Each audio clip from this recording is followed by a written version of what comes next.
Minabuti ko na mag-intay hanggang maipon ko yung mga dokumento, mga datos at alamin at aralin ng maigi lahat ng nilalaman ng ating BICAM report. Subalit, sa kasamaan palad, wala naman akong napala at nag-absent na lang po ako sa signing kasi hindi ko nga maintindihan ang sistema, yung proseso, parang hindi naman naibigay sa amin ng maaga, wala kaming pagkakataon mag-aral at walang karapatan pumirma ng blanco at kulang-kulang na dokumento.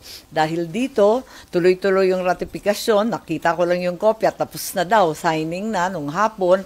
At sa kabila ng pakikisuyo namin ni Senator Bato at yung iba pang senador na magkaroon ng transparency kahit live streaming pa, bakit hindi?